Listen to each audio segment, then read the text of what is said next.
So, Diablo Immortal has been out for a couple of weeks now, and it's already raked in more than $24 million in cash in the first couple of weeks, blowing past the next biggest earner for Blizzard, which is Hearthstone, which brings in a paltry 5 million per month in comparison. Oh my God. This is just ridiculous. But it just goes to show you that despite the fact that you have a handful of naysayers who are trying to make the claim that Diablo Immortal is a bad game and that it's somehow exploitive, I've seen the Diablo Immoral hashtag being used a lot, and I've seen this screen grab and this image that's been going around for some of these big YouTubers and et cetera who are talking about how it's such an immoral game because of the way the loot boxes set up and how the monetization is set up. But at the same time, it appears to be making money and it appears that people are enjoying the game. And if all of those things are true, then does what the vocal minority have to say really matter in the grand scope of things? I don't know. But we're going to dive into that in today's episode of MMORPG Analysis. So hopefully you enjoy the ride. Now, something that I was told several years ago, I want to think it was back in 2016, 2017, um, was that no matter what you do to monetize your game, it doesn't matter. You can choose to go the subscription route. You can choose to go to the free to play route. You can choose to have loot crates and loot boxes and cosmetic shops and all this other stuff. Um, Buy to play, free to play. It doesn't really matter. However, you choose to monetize your game, people who enjoy your game will be happy to pay to play it.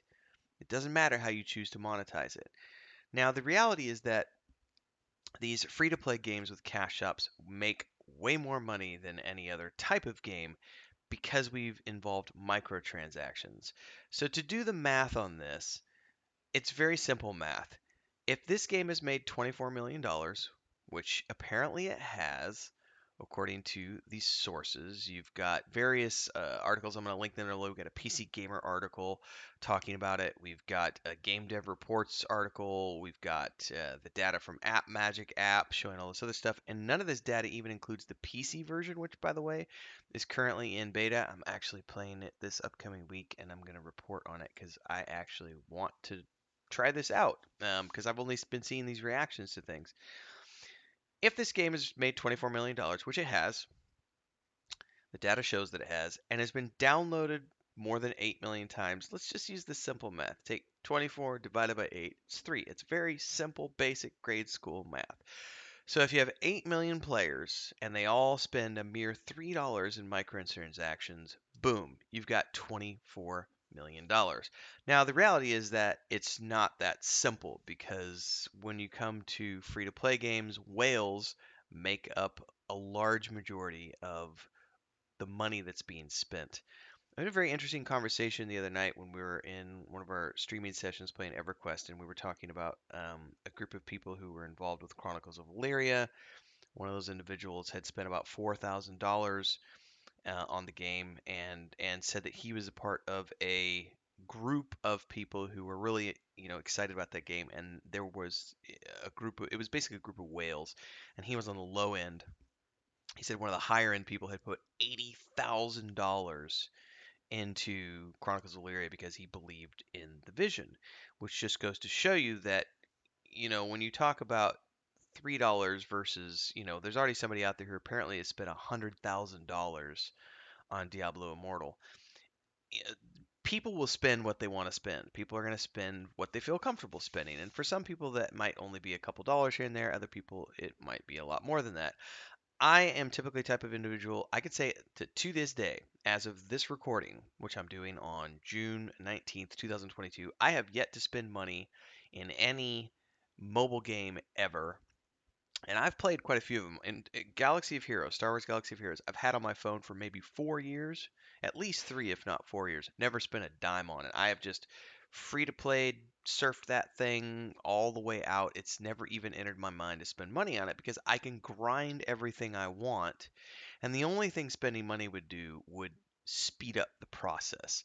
So when you get to Diablo Immortal, from what I have read, and again, caveat here is that I have not actually played the game yet, As part of the MMORPG Analysis series, I will be diving in myself. So if you want to stay tuned to that, here's a few things I'd like to say. First and foremost, if you like this video, make sure to like, subscribe, and hit the bell icon so that you can get the updates when I do circle back around and start giving a review of this title after I've actually dove in, because this is about the analytics of monetization, which is separate from whether or not it's a good game. Hopefully everybody understands that. Second of all, if you do like this video and you want to support me as a content creator, make sure to drop a super thanks. That button down there allows you to contribute what you're comfortable with. It's a great way to support the channel here and my journey as a full-time content creator. And of course, I stream every single day, and you're going to be seeing me stream Diablo Immortal, so hopefully you'll tune in for that. And beyond that, you can also join it as a member of the Adventurers Guild. That's that link down there. And if you want to go above and beyond and get crazy with it, and you want to get into the point and click game that I'm building with my wife and my brother, kind of like King's Quest or a 5th edition tabletop setting or the book series that we're doing, it's that world map behind me, the world of the Weave and the Void. You can find everything over at patreon.com/wandering hermits or weaveandvoid.com. But back to what we're talking about here. As I get into this, I'm very interested to see the monetization up close and personal, because every mobile game I've ever played before, it's always just about convenience. And so for me, this begs the question, if it's just about convenience, why does it bother the vocal minority so much that they've chosen to monetize this game in this way? And even if it's not impacting your fun, the fact that someone else is choosing to spend money in a game to advance at their own pace and play the game their way, and it doesn't impact you, then why do you care? But at the end of the day, it just does come back to one big thing. And this is the fact that no matter how you choose to monetize your game, the people who enjoy it will pay to play it. We're clearly seeing that here. We're clearly seeing that this is going to be a big cash cow for Blizzard. Now, some, again, vocal minority who have made their voices heard, it actually, raised enough of a concern from certain groups of streamers and people whose voices are rather loud because of big followings, has actually made Blizzard come out and say, hey, we promise that Diablo 4 is not going to be monetized in the same way. Please calm down. It's not going to happen. Relax. We're not monetizing a PC and console game in the same way that we're going to monetize a mobile game. But it is very interesting data to look out from an analysis perspective, because again, you might have a handful of people who claim that the game's monetization is predatory or immoral, as people are using the terminology. But when you look at the data shows that people are happily spending money on this game to play it and enjoy it. And if that's the case, how is that a bad thing? I'm just asking questions here, because as a part of this series, we like to analyze the data and look at this. And clearly, the data shows that more than 8 million people have downloaded this game and are currently playing it and having fun doing so. Otherwise, they wouldn't have spent $24 million. Because it's not like they're being forced to pay that money. You don't have to pay money in a mobile game. It's just a convenience factor.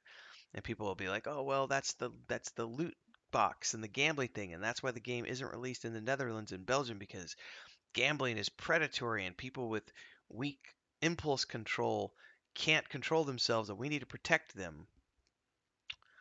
That's kind of the same argument that was put up during the Prohibition era, that alcohol is bad because it preys on the inhibitions of men, and we're not allowed to drink booze because not everyone can handle drinking booze, so no one should be allowed to drink booze. And we all saw how that turned out. So, food for thought. At least it's food for my brain and things I'm going to be thinking about as I go forth and dive into Diablo Immortal this week coming up. So hopefully you'll be sticking around and watching those streams and tuning in to the videos as I have more to say on this particular topic. In any case, thanks everybody. See you next time. Enjoy.